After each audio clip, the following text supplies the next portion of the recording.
Oregon, 1878. Fear, nameless dread, sleepless nights. Dr. Alexander Potter sweeps his arm out dramatically, muffling a cough with the back of his other hand. My friends, these are merely a few of the sundry maladies that plague the human condition. I, myself, before discovering the healing powers of this amazing elixir, which I now hold in my hand, was afflicted with these very same troubles. Yes, the very same. Many was the night that I lay sleepless, restless, friendless even. Such was the severity of my illness. Yes, friendless. I say because, like many a man, I turned to liquor, corn, and mash to ease my sorrows. Those were the opening lines of Dr. Potter's Medicine Show by Eric Scott Fischl, read by me, your host, Chris Mary Hultman, and it'll open the first inaugural episode of The Guild.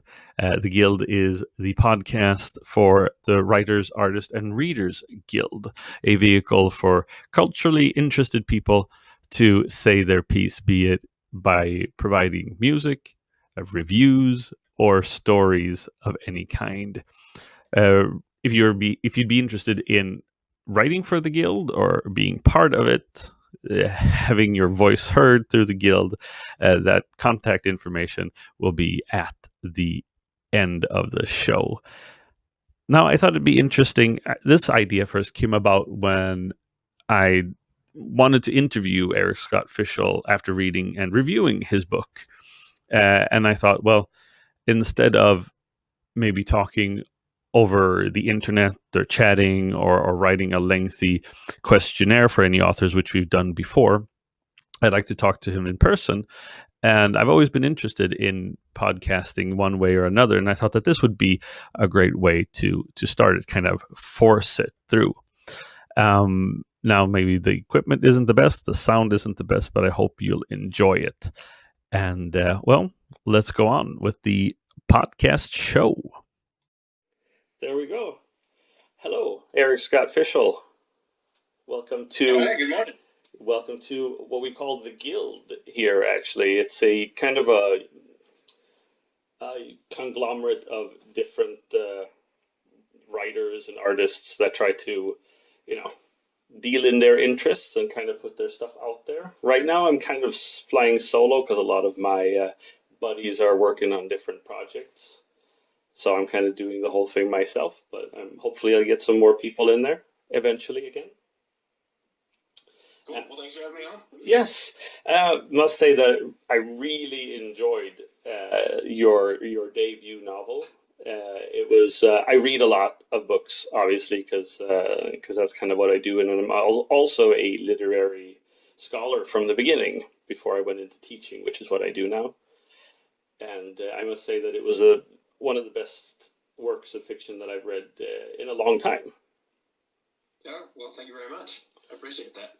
Yeah, and I think I got so wrapped up in that it uses old tropes, kind of common tropes, in a new way, kind of blending them a little bit. And I don't know if that was your goal when you wrote it.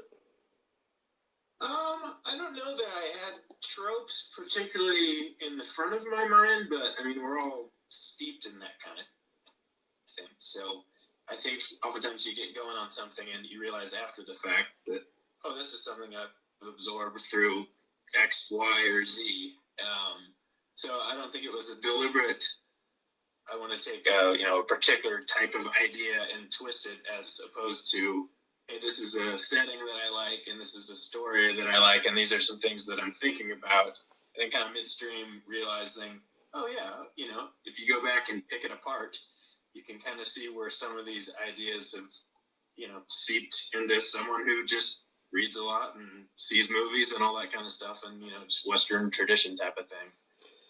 Are you a Western type of guy? Is that what you enjoy the most? Is that why you chose that particular setting, or? No. So I guess Western. Well, let me take a step back. Western, just in terms of Western. So I'm in America, Western Hemisphere. I've lived in the Western United States almost my entire life. But I don't know if I had to pick one thing, if it would be Western per se. I love Westerns, full stop. But yeah, I don't think I'm necessarily coming from this. This is my tradition of these are the things that I like. I'm a Western guy, and that's most of what I do. I kind of have a pretty broad and Catholic taste. But again, living in Montana and the Pacific Northwest for a good whack of my life, that kind of stuff just tends to seep in, I think. Mm-hmm. Just kind of thinking about back to, if we go back and talk about the inspiration for your novel, and where you kind of picked stuff up. I often think about something that Stephen Donaldson said once. I don't know how much you've read of Stephen Donaldson's material, The One Tree, Lord Fowl's Bane, those kind of things. I haven't. No, I don't think I've read any of those. No, but he said that what he commonly would do was he would take an unusual thing, something that he was unfamiliar with, and put it in a normal setting. And that was basically always how he created the story. So when you think back of the first ideas of Dr. Potter's medicine show, where did it stem from? It mostly kind of stemmed from a long night of insomnia.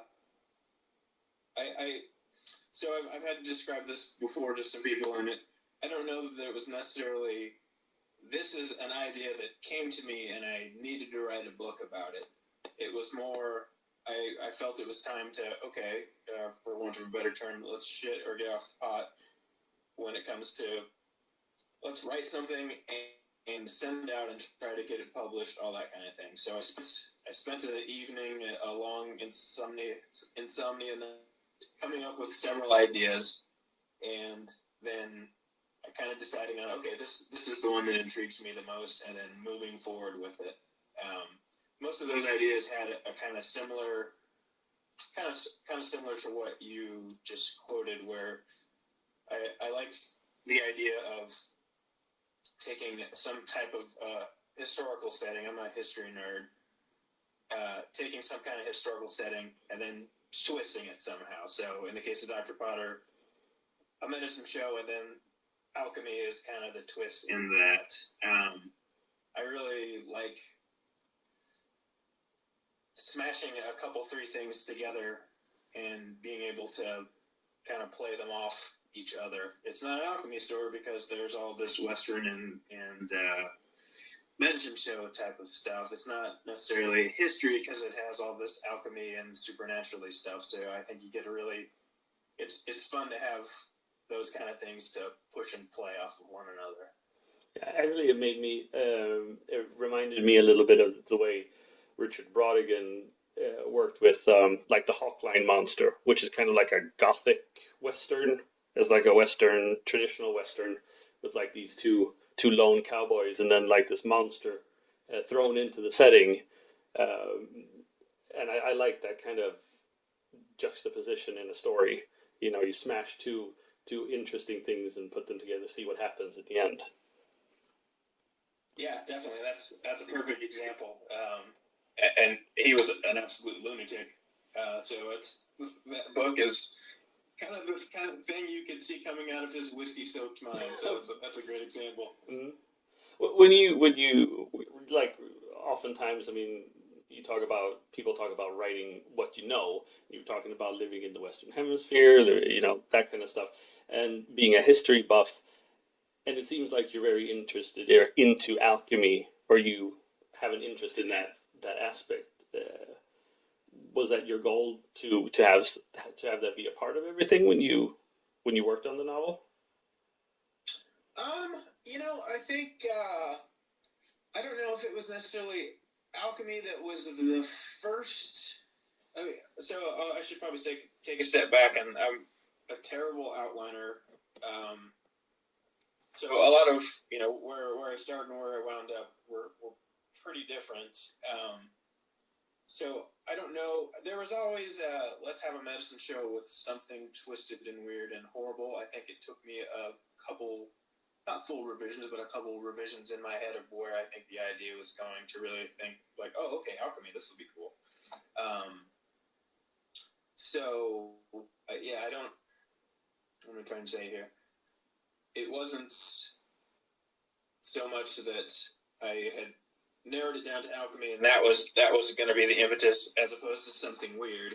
But that said, there's just so much great stuff, just symbology and all that kind of thing with alchemy in particular. And it was just a lot of fun. I mean, I knew a little bit about it, but it was a lot of fun to kind of rabbit hole down some of the more specifics to figure out what to use and what to throw away. And that's one of the things I really enjoy about writing these types of books, is being able to geek out on different aspects of history. And like I said, going down a rabbit hole and finding all this other amazing stuff that I didn't know about, that, these are 10 other books I could probably think of just from the research I've done in this one little aspect of one. Yeah, and I think that's probably the most enjoyable part about being an author. And several authors that I've spoken to point to just that. They get an idea, they say, wouldn't this be interesting? And I think that's the problem with a lot of people, because I teach kind of a creative writing class, and they talk about like the research that you have to do to make this all become, seem plausible, or that there's some reality to it. I feel that the reader has to feel like the author is confident in their knowledge about these certain things. So with your process of writing, what would because you have a day job, I assume? I do. Yeah, unfortunately. And and so how does your work day look when writing? How much time do you set aside for writing? I do. So this book, I had a bunch of free time, so I was able to do a big chunk of it without having to be involved with my day job, which is nice. Because my day job, honestly, is fairly easy. I'm not being dishes or anything, but it's still, as you know, writing is very tiring. And so usually I come home and I can get, if I get a couple hours in an evening of good stuff, that's a victory. And on the weekends, a couple 3 hours in the morning, a little break to run around with the dogs, go for a run, do something that doesn't involve a brain, another couple 3 hours in the afternoon, early evening kind of thing.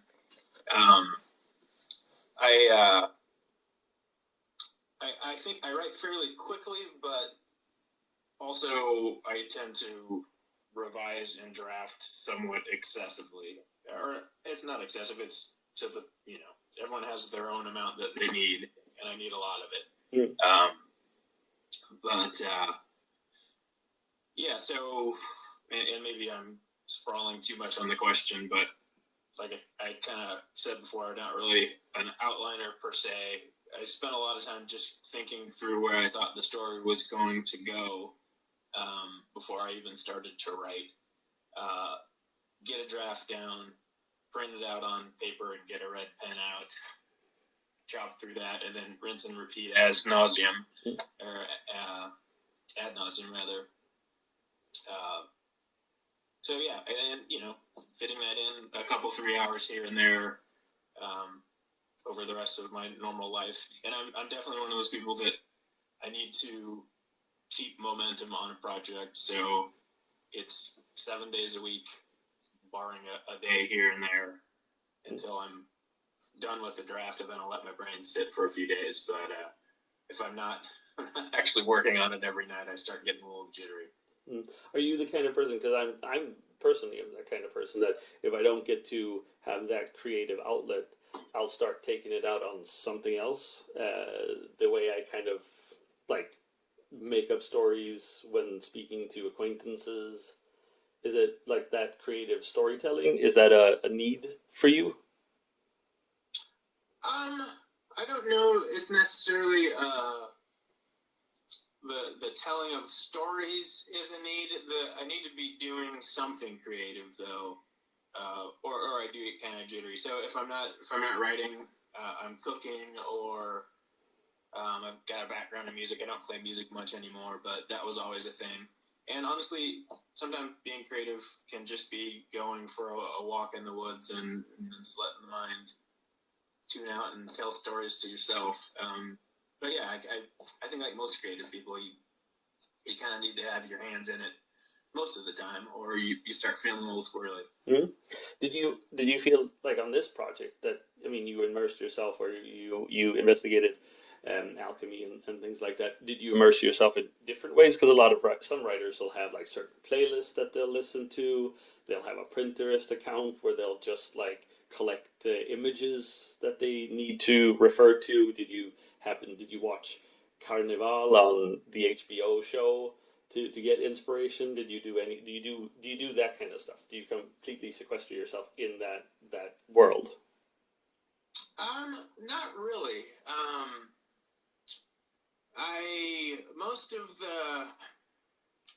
First off, I can't do anything if there's music going on. My brain just doesn't work in two ways at once, and maybe it's the music background. I tend to focus on what I'm listening to instead of what I'm doing, so it's Eric up in his little writing hole with no distractions from the world. I don't really tend to just go full bore on this is the type of thing I'm doing, so I need to do lots and lots of stuff around it that's similar. It was mostly reading, internet research, rabbit holing, that type of stuff. I did wind up just kind of in my off hours thinking about a lot of the stuff. Like I thought about Carnival because it's an obvious thing that's fairly similar. I thought about Geek Love, but I don't. I think it's mostly, aside from just reading the books, it's mostly kind of in my brain rather than movies and TV and Pinterest and that kind of stuff while I'm working. At least on this project and the ones I've been working on since. Mm-hmm. So, how long did you work on this particular book before you felt that this was ready for other people to see or to try to get published? How long did you live with this particular work? Well, this is somewhat of I think it's funny. So I got a draft of this done in, I want to say about 5 or 6 weeks, and then I spent another month or so revising. So this book happened fairly quickly. I've always, until recently, kept the fact that I write at all kind of on the down low. Not kind of entirely on the down low. My wife didn't even know that I was writing a book until she literally caught me at it. What are you doing? I'm writing a book. So the first person who and I wouldn't let her read it, the first person who actually read the book was a woman who's my agent now. So after that 3 months maybe, I'd sent it off to some agents. And then so she had expressed some interest and sent back some, this, I really like it, but think about this and that. So I did another, I don't know, probably 3 months of revisions based on her inputs, and then it went out to the world. So, and there were some revisions once it got to the publisher. So I want to say all in, it was probably 5 or 6 months of actual time spaced out over more than that, non-calendar time. So how did that conversation come about? If your wife caught you, what did she think that you were doing when you weren't around her? I'm not sure if she thought I was doing anything in particular, but so my day job is in technology, and when I get home, I don't want to have anything to do with technology. I don't sit around on the internet, so I don't turn on television. I just sit with books or some other kind of analog thing. So I think she thought it was really odd that I was spending a lot of time with a computer on, because obviously I wasn't working on day job stuff. So I'm not quite sure what she thought I was up to, but it was definitely suspicious. Mm-hmm. How long had you been writing before that? How many like scripts have you turned in for to publishers before? Had you done any of that? And because I mean, if I were to look at your, as they would say, like your digital twin, I couldn't find a lot of information about you. And maybe it's because you're in technology and you don't do it so much on your free time. But if somebody were to try to recreate you digitally, they might have a hard time. So Right. how much had you actually worked on writing or trying to get published before this? Essentially nothing. I've been writing off and on since my 20s. I'm in my early 40s now. Mostly off, and it was a lot of projects that I never would complete or just wasn't happy with. And so it would, from year to year, I would maybe pick up something or put it back down again. I was mostly doing music stuff at that point anyway. So when we moved to Montana a few years ago, I didn't work for about a year and a half. I just took a long break, and so I had some time, and I kind of, as I was saying, all right, I need to sit down and let's actually figure out a way to finish some projects. Mm. And for one reason or another, I just hadn't quite figured out what I needed to do process-wise to get things down and to complete them. I would get disgusted with the output and abandon it. So in the space of about 3 months, I wrote 3 full manuscripts, the first one being quite long, like 140, 150,000 pages. And then another one kind of as a palate cleanser right after that. And they were manuscripts that had been completed and revised many times, but knowing what I know now, I wouldn't have considered them as complete as I thought at the time. So those two kind of immediately preceded Dr. Potter.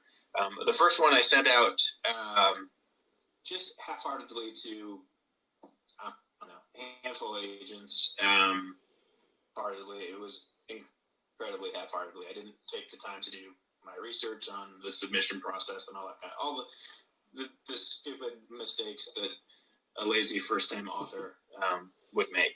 I made every single one of them.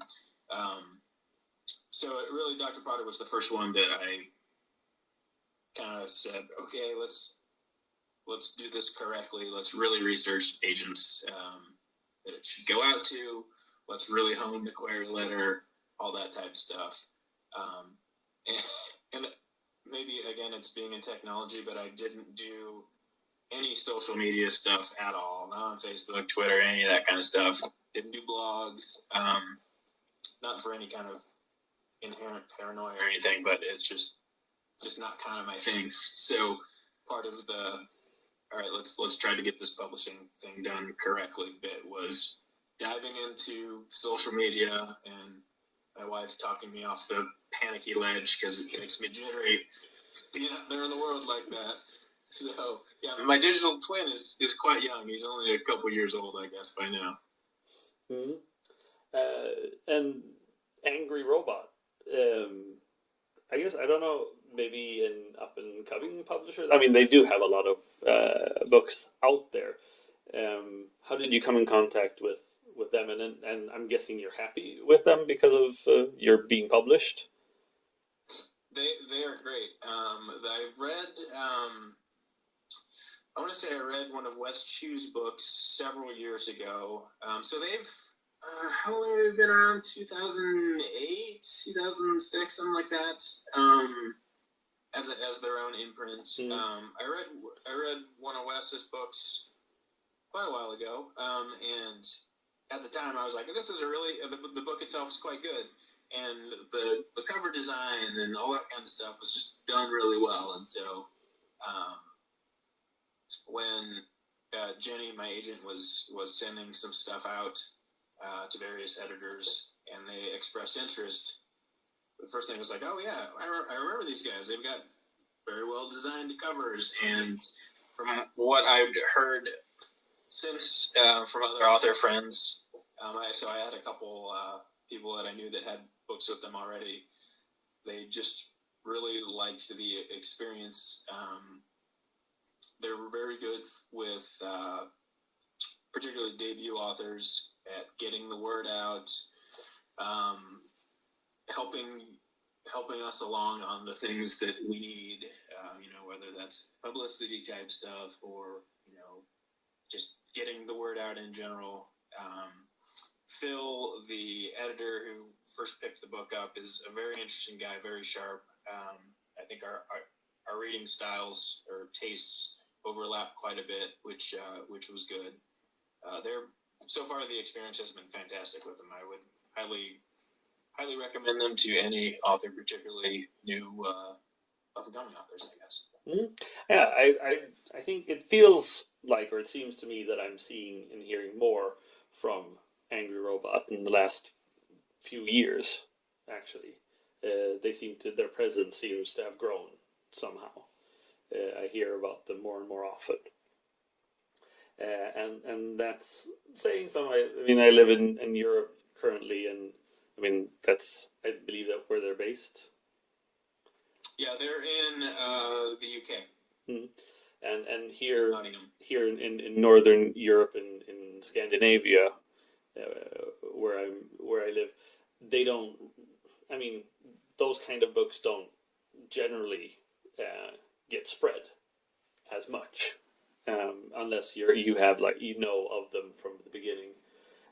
But they're definitely, you see them more and more around here in bookstores, and that's nice. I like the independent publishing kind of deal, so I like it very much. What's next? You're going on a book tour? I am. Yeah, I leave Sunday, so it's just a little miniature book tour. So I mentioned before I lived in the Pacific Northwest for many years, Portland, and as you know, Dr. Potter winds up in Portland. So that's where the tour is kicking off. So I've got an event at Powell's Books, the Powell's that was right near my house, where I lived for a long, long time, and probably one of the very direct reasons that when I moved out here, one of our 2 U-Hauls was about half filled with boxes of books. So I'm really pretty tickled to be able to do an event there as an author. So Portland, and then up to Seattle, and then to University Books, and then to Spokane at Andy's Books downtown, and then back here in Missoula at Fact and Fiction Books. So yeah, I'm gonna be doing a conversation with Wendy Wagner in Portland, and the rest will be just me reading and answering some of the questions and doing a signing. Mm-hmm. And of course, you have to balance that with your day job. I guess that's also kind of a new thing. It is, and fortunately, the place I work is a very relaxed type of place. So it's funny because I kind of kept, maybe it's perhaps I am somewhat secretive and paranoid after all, but I kind of kept the fact that I'd written any books on the down low here.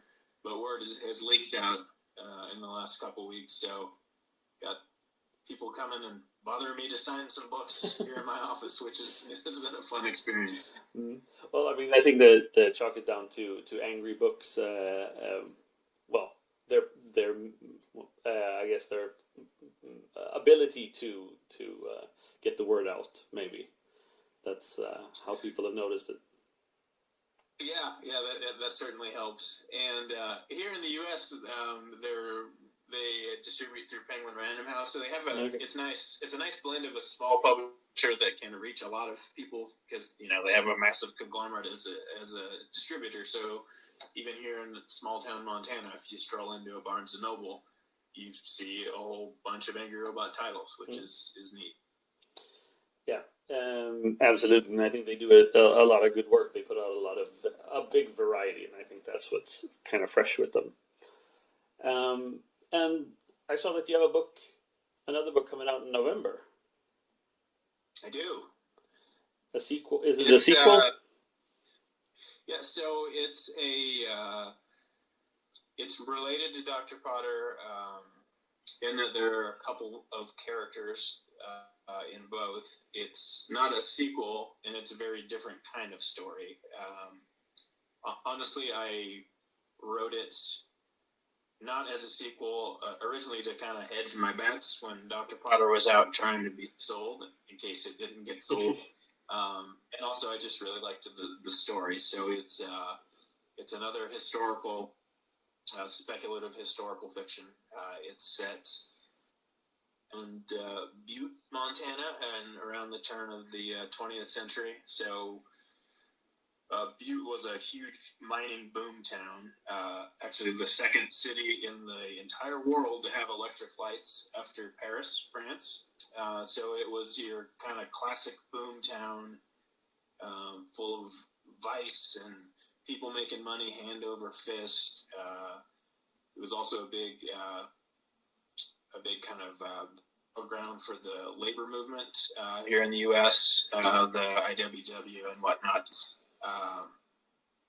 So there's a lot going on in this story, but it's kind of a be careful what you wish for type of story that involves the copper mining and some quasi-Native American myths and meddling gods and some time travel, and it's I'm excited about it. It sounds like it might be a little Neil Gaiman-esque in its setting, so it'll be interesting. Yeah, I could probably see some of that for sure. Mm-hmm. And I think we're winding down here. I know we didn't talk a lot about Dr. Potter as a book. We did a review and put it on our website, so people who listen to this can go and look at that. But what would you say were the biggest influences on when it comes to other works of fiction, when it comes to Dr. Potter, and where did you lift maybe some of those characters from? I would say probably Catherine Dunn's Geek Love, definitely, and that's a book I've read I don't know how many times over the years. If anyone's listening, if you haven't read it, go out and read it. It's fantastic.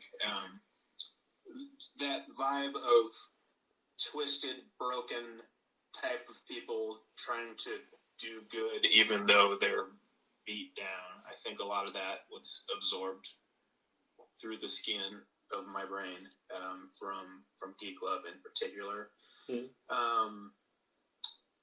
I would say Saul and Ag, the bickering brothers, probably came from Larry McMurtry. I could definitely see a bit of Lonesome Dove type of, particularly in their dialogue. In terms of the other characters, I don't know that there was necessarily a direct pull, but like books like The Night Circus, just that whole kind of fantastic vibe of scene, and and The Night Circus is far less dark than Dr. Potter for sure, but that whole feeling of something is odd and perhaps not quite right, I think, comes from books like that. So yeah. Nice. Yeah, as I said, I'm looking forward to reading the next book. I read a book once called Music of the Spheres, written by a woman named Redfern. Can't remember what her first name was, but there's a lot of similarities between Dr. Potter in the style and for me, the sensation and the feeling that you get when you read it, and it's halfway fantastical and halfway, kind of in that case more Victorian because it's set in England, mystical and about broken people. So I hadn't gotten a hold of, I hadn't read a book that made me feel the same way that Redfern's book does, and unfortunately, it doesn't seem like Redfern ever wrote anything else, because I haven't been able to find her on like Goodreads or anything like that. But Dr. Potter really brought back that certain feeling that you can get from certain pieces of culture, and that was really that's kind of what, and I think maybe that's why I enjoyed the book so much, because it evoked a feeling that I had before when I was younger. I'll have to check that book out. I haven't read. No, it's one of those books you walk through Barnes and Noble and you see it on the shelf and the cover just hits you, and then you just pick it up and for some reason just holding the book and looking at it and you say like this is for me. Nice. So yeah, there's those books that I mean not to be corny, but I think that's what any author wants is a book that I expect when I pick up a book and read it, what I want from the transaction is, okay, I'm spending X amount of time, I've given X amount of dollars or gotten them from the library or whatever. You, author, whoever you are, give me a return on that time. Give me 5 hours of enjoyment or whatever the case is. That's the bare bones of the transaction, right? Yeah. But what you always want is the ones that you're going to read and you're going to think about, and it's going to pop into your head at weird moments, and that's what makes us book nerds, right? There's those books that change your life in one way, shape, or form, or just stick in your head, and you want to pick them up and think about them or read them, and so that's, I don't know. Again, it's corny, but I think that's the goal of any writer. So hopefully that's gonna be that way for a few people with Dr. Potter. We can only hope. I hope so, and I do believe that that's going to be the case. Yeah. So where can people find you on the internet then? If nothing else, try to piece together a digital twin of Eric Scott Fischl. He's out there now. Yeah. So I'm on Twitter at Eric_Fischl. I'm not the famous painter Eric Fischl, hence using my middle name as well. So Eric_Fischl on Twitter. My website is verbadverb.com. I very infrequently put some stuff up there. I think if most of my gibbering and jabbering will be on Twitter and related stuff, and then any types of things like this or interviews and blogs and that stuff is pretty good about getting that type of stuff out there. So if you want to hear me yammering about stuff, it's out there now. Enjoy it, people. Well, thank you. Well, that about wraps it up for our inaugural podcast episode. I'd like to thank Eric Scott Fischl for taking the time to speak with us. I'd also like to thank Penny Reeve at Angry Robot Books for setting this up. It has been a delight. I would also like to just point out that the book that was called Geek Love, that's Fischl was talking about, was written by Catherine Dunn, if that wasn't clear.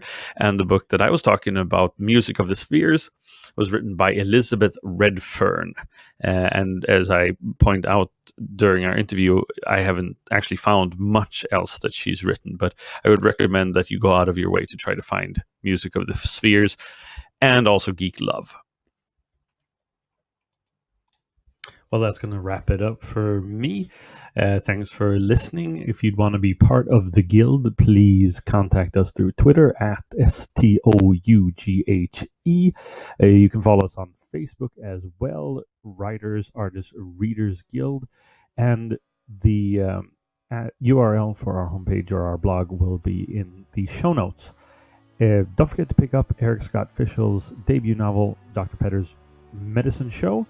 And the music for this episode was provided by This Figure and Crayo, provided to us by NoCopyrightSound.com.